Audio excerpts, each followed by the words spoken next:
Longevity and why I eat once a day. Nutrition and our hybrid body. In the 1950s, my friend Bill was a very gifted engineer who made an extraordinary car.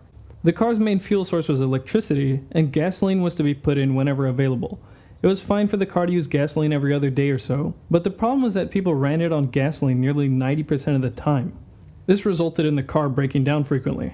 All the while, Bill was trying to tell people, use it the way it was designed. Despite his advice, people continued to theorize about how to properly use the car. Bill went bankrupt and left the automotive industry soon after. The situation my poor imaginary friend Bill found himself in is quite like our modern health environment.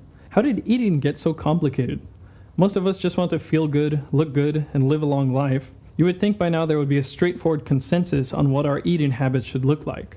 But we're faced with countless trains of thought on the topic. Maybe we're supposed to be doing the ABC diet or the XYZ diet or something in between. One of the first diets was proposed by a man named George Shane in 1724. Now on Amazon you can find over 50,000 different books on the topic. Like Bill's car, surely there is a simple way we should be fueling our bodies that is most suitable for its design. Obviously we're not engineered, but we Homo sapiens emerged around 200,000 years ago. And the majority of that time, the food environment could not have been anything like today's food environment. Agriculture didn't even exist for a good 190,000 years of that time. Not even the fruits and vegetables we have today would have been similar as we hadn't cultivated them to our liking. Just 700 years ago, here's what a banana would have looked like. So what way of eating did we adapt to? The environment would have chosen our diet rather than us. Your choices would have been to eat what was available or be dead. The idea that our body must have adapted to a certain ratio of macronutrients available in the environment is not novel, and recently has become quite well known due to the paleo diet. However, what I'm getting at is our body would have also had to have adapted to how often the food was available. There should be a natural frequency of eating that promotes health and longevity. Where to start? The logic would be that more nourishment, more food, would make you healthier and live longer. But let's take a look at this from the first principles method as described by Elon Musk. It's kind of mentally easier to reason by analogy rather than from first principles. But first principles is kind of a physics way of looking at the world. And what that really means is you kind of boil things down to the most fundamental truths and say, okay, what are we sure is true? And then reason up from there. That takes a lot more mental energy. So what do we know about longevity? Other than exercise, the word superfood might come to mind. Maybe more omega-3s or some red wine, or making sure to take supplements and drink less alcohol will make us live longer. There are a lot of things that can contribute to longevity, but there is one method accepted by science that you can use to consistently increase longevity. If I take any organism on the planet Earth, from yeast cells to spiders, insects, rabbits, dogs, and I reduce their caloric intake by 30%, they live 30% longer. The only organism which has not yet been deliberately tested by scientists are Homo sapiens. Let's start here. For some time, the conventional wisdom has been that you need to get 3 balanced meals a day to stay healthy. Ever since I was a kid, breakfast, lunch, and dinner seemed as natural as sleeping or going to the bathroom. Breakfast was the most important meal of the day. I needed a healthy lunch to focus on the rest of the school day, and being sent to bed without dinner was child abuse. This situation is basically the same in Japan where I live now, as with the rest of the world. If we want to reduce caloric intake to increase lifespan, the only choice then is to eat less at each meal, because we need 3 meals, right? But where did this 3 meals a day idea come from? As Abigail Carroll suggests in her book, 3 Squares: The Invention of the American Meal, eating 3 meals a day was basically invented due to culture. When European settlers got to America, they found Native Americans were basically just eating whenever they felt the urge to, rather than at specified times. The Europeans took their lack of defined eating times as evidence that they were uncivilized and had them change. In short, the 3 meals a day paradigm is not based off of our biological needs. How our environment designed us. In a hunter-gatherer culture, it wasn't surprising at all to feast on a big catch, then survive on very little or no food for an extended period of time until they were in need of another big source of fat and protein. In fact, the environment up until now would suggest that if we could not do that, we probably wouldn't be alive to be reading about dieting. The Piraha people, an indigenous hunter-gatherer group of the Amazon rainforest, was extensively studied by an anthropological linguist named Daniel Everett. He found they do not eat every day or even attempt to do so. They were even aware of food storage techniques, yet never used them except to barter with Brazilian traders. When questioned about why they do not store food for themselves, they explained, "I store meat in the belly of my brother." Until the advent of agriculture, eating 3 meals a day, and in some cases even eating every day, was a near impossibility. Some of you may be pointing to the fact that the life expectancy in the Paleolithic era was much lower than now at around 33 years as a sign that our modern eating habits are healthier. However, infant mortality rate was a big factor in bringing that number down.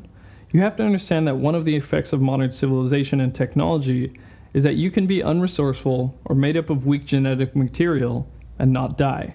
As Doug McGuff explains about the life expectancy back then, it didn't really have anything to do with anabolic-catabolic balance or long-term health benefits because there were older survivors.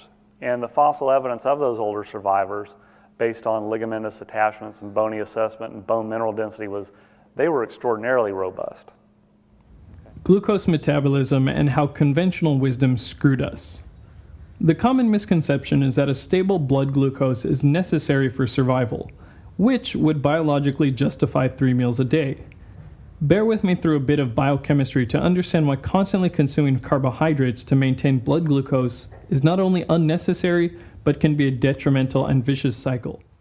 So, after you eat some carbohydrates, bread, pasta, candy, whatever, glucose enters the bloodstream and insulin is secreted to distribute the glucose properly.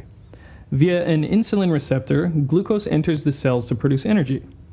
This can only happen at a certain rate, so to avoid overloading the cell with glucose or having glucose sit in the bloodstream, 70 grams can be stored in the liver and 200 grams in the muscle. So you have your morning bagel and some frappe. Whatever you want, some vanilla bullshit, latte, kappa thing, you know, whatever you got, I don't care. And you've stored all the glucose you can store. So it has to go into your body fat. As well as storing it as energy, your body puts it in your body fat because the fat cells have less complex machinery as the other cells. Too much glucose can bind to proteins and muck up the machinery of the cells in a harmful inflammatory process called glycation. It's kind of like pouring pancake syrup into a car engine. The problem here is that if your energy levels start to wane, you can't tap the energy out of your stored body fat because the hormone that does that, hormone-sensitive lipase, is sensitive to insulin. Insulin will not allow you to tap body fat for energy. If you have a bunch of insulin sitting in your blood from processing a bunch of glucose before, and you need energy, you're going to get ravenously hungry and will need to jack your blood sugar up short term with a snack or something to raise your energy levels again. This is why if you're following the recommended American diet, you're usually going to be stuck in this loop of wanting to eat every time your blood glucose drops, and 3 meals a day will feel very necessary. Even medical doctor Peter Attia fell victim to this. Despite exercising 3 or 4 hours every single day and following the food pyramid to the letter, I'd gained a lot of weight and developed something called metabolic syndrome. Ketosis to the rescue. If you stop eating glucose for about 10 to 12 hours, your glucose stores will deplete, and your body will start breaking down fat so that the liver can produce something called ketone bodies. Ketone bodies produce energy for your cells through similar pathways as glucose, but are much more stable, efficient, and don't cause complications like we just talked about. You may have heard of this ketosis state referred to as starvation mode in school, but this by no means suggests that you are about to starve. I particularly dislike this term because it suggests that glucose, carbohydrates, is our body's primary fuel source, when in fact it is possible to live entirely without carbohydrates. Humans have absolutely no requirement for carbohydrate. Not 1 gram do we require. We have this fabulous liver that produces as much glucose as you require. Case in point, a 456-pound, 27-year-old man in Scotland fasted for an incredible 382 days, consuming only water and vitamin supplements.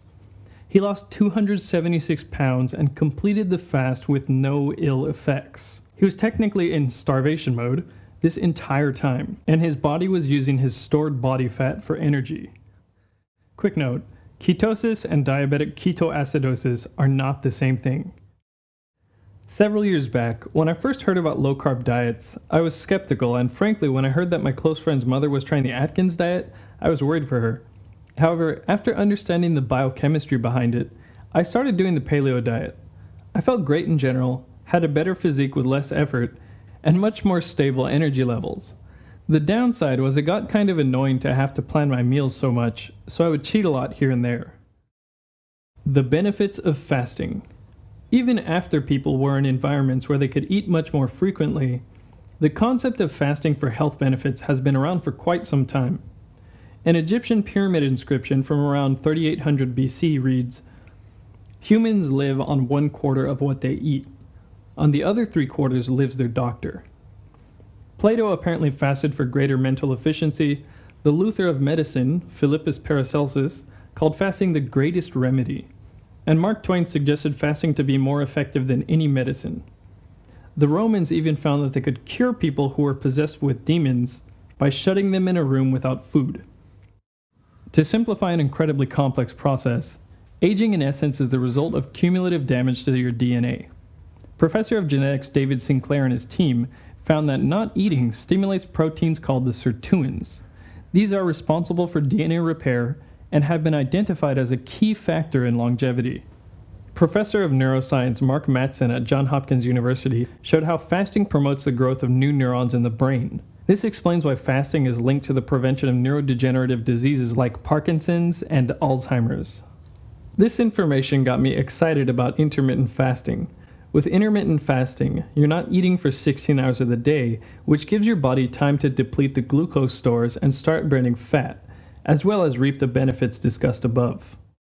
So many sources are pointing to the key here being that, whether you are doing extended fasting, intermittent fasting, or simply eating less, you are giving your body a chance to deplete its glucose stores and dip into ketosis, leading to the health benefits we discussed.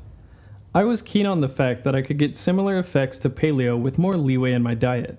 The problem with intermittent fasting was I found myself craving food outside of the 8-hour period, and I still had to be somewhat strict with what I ate, although of course not as strict as my 3 meals a day regimen. Upton Sinclair, who was born in the late 1800s and lived to the swell age of 90, published a book in 1911 called The Fasting Cure. The book was inspired by the personal accounts of 250 people who cured some ailment with extended fasting. The ailments range from colds, headaches, constipation to arthritis, valvular heart disease, and cancer. Dr. Alan Goldhammer spoke about how in 2012, a 42-year-old patient cured her cancer, stage 3 follicular lymphoma, with a 21-day fast. All this opened me up to try my first week-long fast. But I ended up quitting around the 4th day, even though I didn't feel particularly bad. While I missed my goal and I didn't really feel all that different afterward, over the next following days I started to notice something. I used to enjoy eating some refined sugar crap here and there, but after the fast I wasn't so interested. It was like it reset my eating preferences. Around this time I came across a book called Kufuku wa Hito o Kenkou ni Suru by Dr. Yoshinori Nagumo. The title means Hunger Makes People Healthy, and it provides an incredibly compelling argument for limiting yourself to 1 meal per day. It touched upon many of the things I've talked about here, some things I didn't, and it dispelled some worries I had like malnutrition. Also, it was easy to trust him since he's 30 years older than me and looks younger than I do. I decided to try eating once per day for 2 weeks. For 3 weeks prior to starting, I had been showing my little sister around Tokyo while eating basically anything and everything that looked good.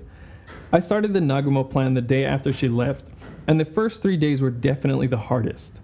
When the clock hit around 11 a.m., I realized I wasn't getting the joy from eating that I was used to around this time of day, and started really wanting to eat. My stomach didn't particularly hurt. It was the equivalent of not being able to play video games when getting home from middle school. Around 4 p.m. was when I was convinced that I was really hungry and needed to eat. Waiting another 30 minutes until 4:30 p.m. to eat was like pushing through a last set of squats. The next 2 days were slightly easier, and come the 4th day, I realized I wasn't looking at the clock thinking, only 4 more hours to go. A week later, I decided to put the diet to the test by doing a 50-kilometer bike ride to Atsugi from Tokyo. I hadn't been working out all that much, and the usual bike ride for me was about 3 kilometers. It was, unsurprisingly, difficult, but I never felt really physically weak. I had hunger pangs earlier than normal, but I didn't feel like I had less strength from a lack of food. This made me decide to stick with eating once per day. It's been a month since I started, and I feel great in general. My energy levels are very stable. I feel more focused, and surprisingly, I have less problems with hunger compared to intermittent fasting. Even if I don't eat the healthiest meal, I can now feel confident that my body will have more than enough time to empty out whatever excess glucose or toxins I ingested. The only time I do crave unhealthy food is when I've had some alcohol.